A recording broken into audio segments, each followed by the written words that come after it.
Lieutenant colonel Himanshu Singh ji जुड़े। हिमांशु सिंह जुड़े हैं रक्षा विशेषज्ञ के तौर पर। हमारे साथ प्रोफेसर मनोज कुमार जुड़े हैं, अंतर्राष्ट्रीय मामलों के जानकार हैं।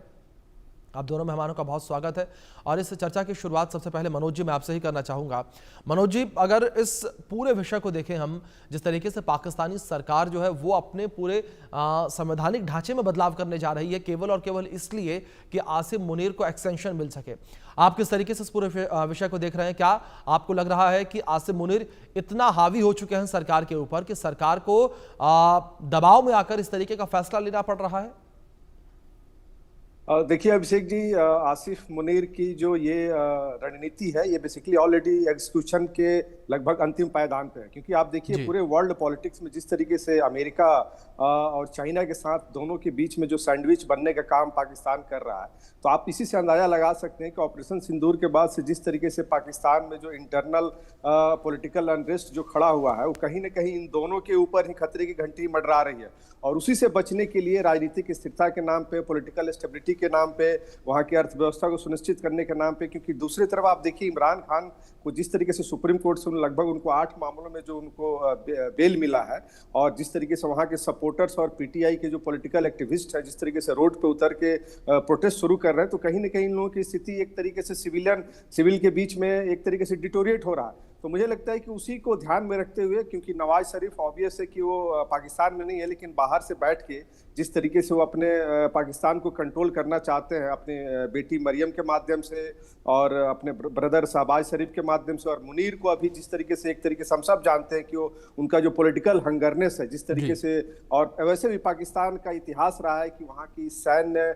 जो सेना है, जो आर्मी है, वही सब चीज कंट्रोल कर सकती है। आप देख सकते हैं कि चाहे वहाँ का जुडिशरी हो, वहाँ का सिविलियंस हो, या वहाँ का जो भी इंस्टीट्यूशंस है, सब पे पाकिस्तान के आर्मी का एक तरीके से कंट्रोल होता है। और उसी को चरितार्थ करते हुए, क्योंकि हम सब जानते हैं कि ये शांति तरीके से तख्ता पलट का एक प्रयास है कि हमें किस तरीके से एक्सटेंशन मिल जाए। और मुझे लगता है कि जिस तरीके की रणनीति इन लोगों ने बनाई है उसमें जरूर ये लोग सफल होंगे। क्योंकि आज आप देख सकते हैं जिस तरीके से एससीओ मीटिंग में चाइना ने भी जो सीपेक वाले मामले को लेकर जिस तरीके से पाकिस्तान को सेकेंड फेज का लोन देना बंद कर दिया, तो मुझे लगता है कि ये कहीं ना कहीं एक तरीके से अमेरिका की तरफ जाके वहां तेल की बात करके आ रहे हैं, रियर मिनरल्स की बात करके आ रहे हैं। तो मुझे लगता है कि ये एक आंतरिक लेवल पे समस्या है, और जिस तरीके से बीएलए भी वहां पे इंटरनल लेवल पे जो कन्फ्लिक्ट्स वहां पे पैदा हो रहे हैं, वहां पे पाकिस्तान आर्मी जा नहीं पा रही है। तो मुझे लगता है कि इन सारी चीजों को ध्यान में रखते हुए ये लोग अपना पॉलिटिकल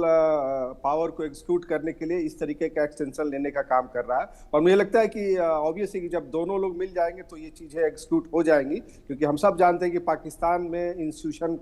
पूरी तरीके से फेल्ड हो चुका है, और आर्मी जैसे चाहती है, जिस तरीके से चाहती है, उसको एग्जीक्यूट करती है। जी अभिषेक जी। हिमांशु जी, दूसरी ओर अगर बात की जाए यहाँ पर सत्ता को लेकर, जिस तरीके से लगातार आर्मी का दखल सत्ता में देखने को मिल रहा है, किस तरीके से आप देख रही हैं इस दखल को? क्या आपको लगता है कि अब पाकिस्तान का पतन शुरू हो चुका है? अभिषेक जी, काफी समय पहले जो इनके डिफेंस मिनिस्टर है उन्होंने बयान दिया था कि we have a hybrid model of democracy. तो वो हाइब्रिड मॉडल पे भी हमने जब डिस्कशन किया था वो यही था कि सेना और पॉलिटिकल जो गठजोड़ है उसको पाकिस्तान एक्सेप्ट करता है। लेकिन अब इस तरीके से अगर वो सेना को वैधता दे रहे हैं, 10 साल में अगर आसिम मुनीर सत्ता में रहते हैं, तो ये पाकिस्तान का एक इतिहास है कि जो भी फील्ड मार्शल के आसपास पहुंचते हैं वो चाहते हैं कि वो पॉलिटिकली वहां स्टेबलाइज हो जाएं, not just militarily but politically वहां पर स्टेबलाइज हो जाएं, क्योंकि पर्दे के पीछे से सत्ता सेना ही संभालती है। और आसिम मुनीर ने ये बहुत एक लंबी कूटनीतिक, मिलिट्रीली और राजनीतिक चाल चली है, जिससे वो अपने आप को वैधता देकर वहां पर लंबे समय तक काबिज हो पाए। और इसीलिए ये अमेरिका के बार बार चक्कर भी लगा रहे हैं कि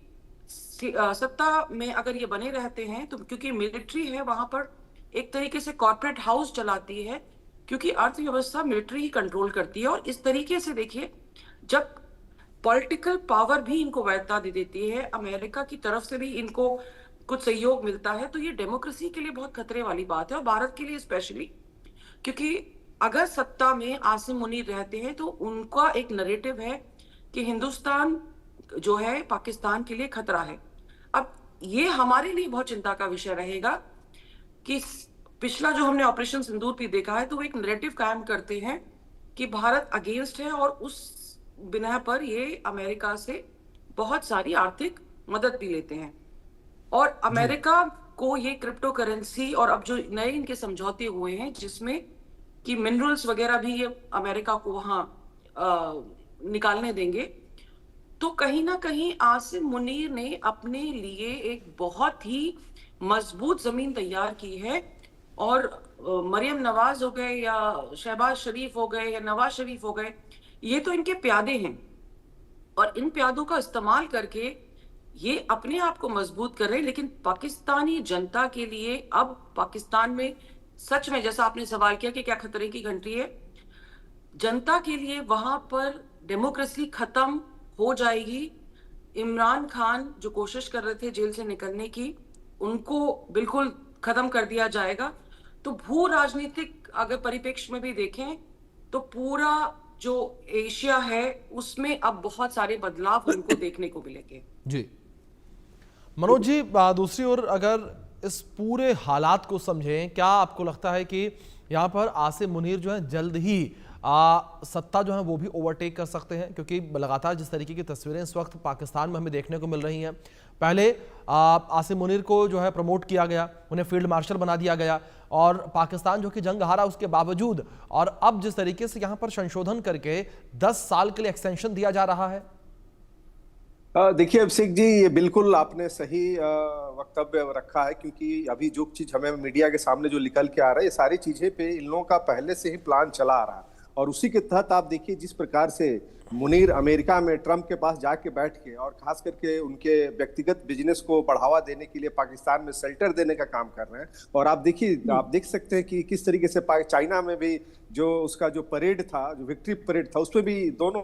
पीएम और वहां के जो मार्शल, ये दोनों पहुंच रहे हैं। तो आप देख सकते हैं कि इन दोनों के बीच में कहीं ना कहीं विश्वास की भी कमी है, और एक तरीके से विश्वास की भी कमी, और दूसरी तरफ से पॉलिटिकल सत्ता में कैसे हम लंबे समय तक बने रहे। लेकिन मैं फिर ये कहना चाहूंगा कि देखिए पाकिस्तान का अभी, जैसे इसके पहले जो हमारी को पैनलिस्ट जो बता रही थी, कि बिल्कुल वहां की आर्मी हमेशा से ही हर चीजों को कंट्रोल की है, और ये बिल्कुल एक स्ट्रेटेजिक के तहत जनरल जो मार्शल जो मुनीर हैं वो स्टेप बाय स्टेप आगे बढ़ रहे हैं। और देखिए बड़ा दुर्भाग्य है कि साउथ एशिया रीजन में एक चुनी हुई सरकार को, इमरान खान एक चुनी हुई सरकार थी, उनको जेल में डाल दिया गया, और वहां पे किस तरीके से एक डमी गवर्नमेंट को बैठाया गया। उसी तरीके से आप देख सकते हैं कि बांग्लादेश में की जो स्थिति रही है, कि वहां पे एक शेख हसीना को, चुनी हुई सरकार को अपदस्थ किया अमेरिका और डीप स्टेट के द्वारा, और उसमें ऑब्वियस पाकिस्तान की भूमिका रही है। तो ये भारत के दृष्टिकोण से अगर देखिए तो दो जो बॉर्डर्स नेशंस है, बांग्लादेश और पाकिस्तान, दोनों कहीं ना कहीं एक तरीके से बिल्कुल ही अनकंट्रोल्ड होते हुए जा रहे हैं, जो कि आने वाले समय में भारत के लिए चुनौती बन सकती है। क्योंकि हम सब जानते हैं कि पाकिस्तान का जो ओरिजिन है वो एंटी इंडिया सेंटिमेंट्स, और खास करके जो मुनीर है,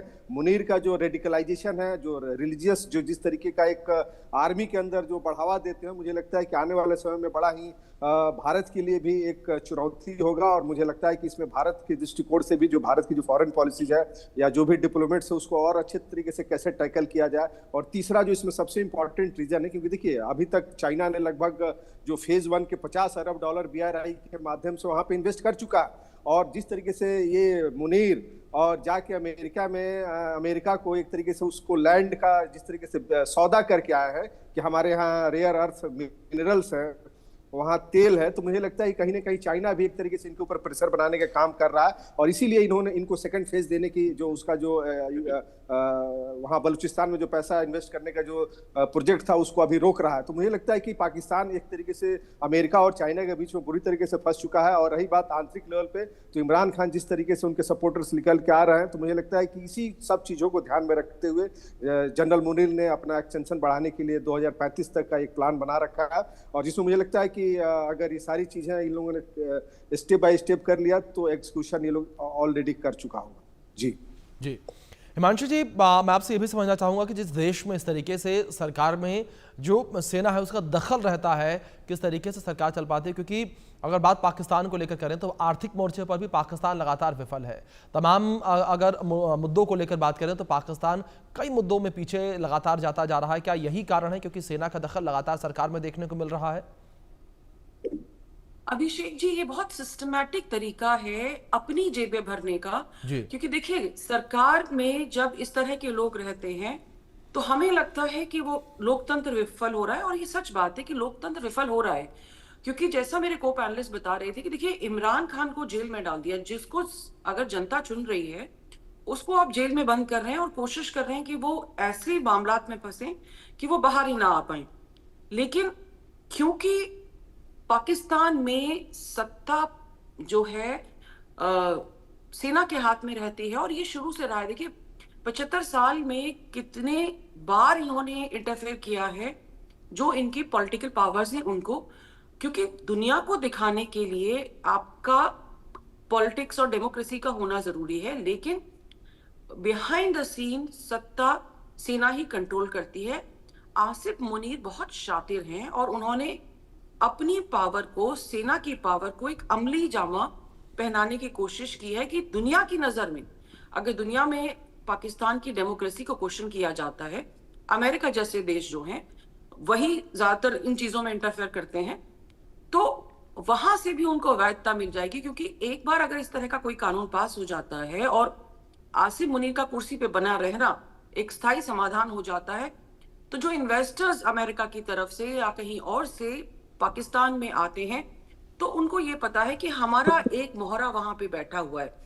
आसिफ मुनीर जिस तरीके से बार बार वहां पे चक्कर लगा रहे हैं, तो इन्वेस्टमेंट किसको चाहिए? बिजनेसमैन को। बिजनेसमैन कौन है वहां पे? ये जो पॉलिटिशियंस हैं और जो सेना है, इनके लिए भी देखिए बहुत बड़ी बात है कि अगर बार बार वहां से पैसा आ रहा है तो इनको खाने को ज्यादा मिलेगा। जी तो ये जी डेमोक्रेसी तो फेल हो रही है, लेकिन जो लोग डेमोक्रेसी चला रहे हैं उनके लिए ये एक बड़ा अच्छा मॉडल हो जाएगा कि वो अपनी जेबें भरते रहेंगे लेकिन जनता तक कुछ नहीं पहुंचेगा। और हमारे लिए तो बहुत ज्यादा चिंता की बात है, क्योंकि बार बार ये जो हमें जैसे धमकी देते हैं कि हमारे पास न्यूक्लियर बॉम्ब है, न्यूक्लियर बॉम्ब है। जब आप सत्ता में लगातार बने रहते हैं तो आपके लिए इस तरह के बेवकूफी भरे दावे करना और कई बार उनको इंप्लीमेंट कर देना बड़ा आसान हो जाता है। और मुझे तो ये डर है, क्योंकि देखिए अमेरिका इसका इस्तेमाल कर रहा है अफगानिस्तान, ईरान, रशिया, चाइना, उनको कंटेन करने के लिए, तो ये उन्हीं के हाथों जी में खेलेंगे। जी तो हमको इस समय बहुत सतर्क रहने की जरूरत है। पाकिस्तान में डेमोक्रेसी रहे, पाकिस्तान में कोई भी आए जाए, हमको बहुत ज्यादा फर्क पड़ता है, चाहे कि पाकिस्तानी को फर्क पड़े या ना पड़े, जी क्योंकि अब हमको अपनी मिलिट्री को बहुत ज्यादा सतर्क रखने की जरूरत होगी। हमारे बॉर्डर एरियाज पे हमें चौकसी बहुत बढ़ानी होगी, हमारे इंटेलिजेंस नेटवर्क को बहुत मजबूत करना होगा, क्योंकि इस बिल्कुल तरह हिमांशु जी, का इसका कोई भी इम्पैक्ट जो है वो राजनीतिक भारत और पर भी बदलाव काफी हमारे ज्यादा लिए पड़ता अच्छा हुआ नहीं नजर है। आएगा, जिस तरीके से आप जिक्र कर रही हैं जाहिर तौर पर, क्योंकि आसिफ मुनीर ही वो दिमाग है जिसने लगातार भारत में घुसपैठ करवाने की कोशिश की और भारत में लगातार जो हमले देखने को मिले उन हमलों में वही जिम्मेदार माना गया। दूसरी ओर मनोज जी, इस बीच एक बात और लगातार चर्चाओं में बनी हुई है, वो ये कि अमेरिका का हाथ भी इसमें है, क्योंकि जिस तरीके से आसिफ मुनीर लगातार 2 महीने में 2 बार अमेरिका पहुंचे और ट्रंप से उन्होंने मुलाकात की, और दूसरी ओर ट्रंप का जो इंटरेस्ट है पाकिस्तान के अंदर, उस इंटरेस्ट को देखते हुए ये कहा जा रहा है कि अमेरिका का भी हाथ इसके पीछे और इसी वजह से आसिफ मुनीर को ये एक्सटेंशन मिल रहा है। बिल्कुल बिल्कुल बिल्कुल अभिषेक जी, अमेरिका का पूरा इंटरेस्ट है वहां पे कि जियो पॉलिटिक्स को अगर आप देख लीजिए तो उसका जो लोकेशन है, क्योंकि अमेरिका हम सब जानते हैं कि उसके लगभग विश्व के 80 देशों पे उसकी आर्मी बैठी हुई है और उसका सबसे ज्यादा इन्वेस्टमेंट आर्मी पे करता है। और जिस तरीके से पाकिस्तान को एक मोहरा बना के वो खास करके चाइना के साथ, रसिया के साथ और भारत के साथ जो एक बार्गेन करता है, क्योंकि हम सब जानते हैं कि अमेरिका का जो रोल मॉडल है वो डिफेंस को, अपने चीज़ों को बेचना और एक तरीके से जो उसका एक वर्ल्ड में जो हेजेमनी है उसी के आधार पर मेंटेन रखता है। तो अब पाकिस्तान की जो स्थिति वहाँ पे जिस तरीके से बनी, आप देख सकते हैं अभी आज न्यूज़पेपर में रिपोर्ट्स निकल के आ गया है कि लंदन, दिल्ली ने दावा किया है कि जो पाकिस्तान ने ऑपरेशन सिंदूर के बाद से जिस तरीके से ट्रंप को जो उनका जो सबसे जो नोबेल प्राइज का एक तमगा दिखा के जिस तरीके से भारत के साथ जो कॉन्फ्लिक्ट पैदा किया, तो ये पूरा फैक्ट्स निकल के आ रहा है। तो आप इसी से अंदाजा लगा सकते हैं कि ट्रंप का जो इंटरेस्ट है वो पर्सनल इंटरेस्ट है, वो अमेरिका की बारे में नहीं सोच रहे, वो सिर्फ व्यक्तिगत इंटरेस्ट को देख रहे हैं। और अभी जिस तरीके से पिछले दिनों जिस तरीके से उनके के बिजनेस वहां सेटअप हो रहा है मुनीर के साथ, चाहे क्रिप्टो करेंसी को लेके, और जिस तरीके से वहां पे बलूचिस्तान में जो क्राइसिस है वहां पे, और चाइना भी जिस तरीके से वहां पे अभी मना कर दिया है कि हम पैसा नहीं लगाएंगे बीआरआई में, तो मुझे लगता है कि कहीं ना कहीं ये जो एक इंस्टेबिलिटी दिख रही है। क्योंकि यही एक चीज हमें समझना होगा कि पाकिस्तान में की जो आवाम है, जो जनता है, वो बड़ी ही एक से इन दोनों के चक्कर, चाइना और अमेरिका के चक्कर में सबसे ज्यादा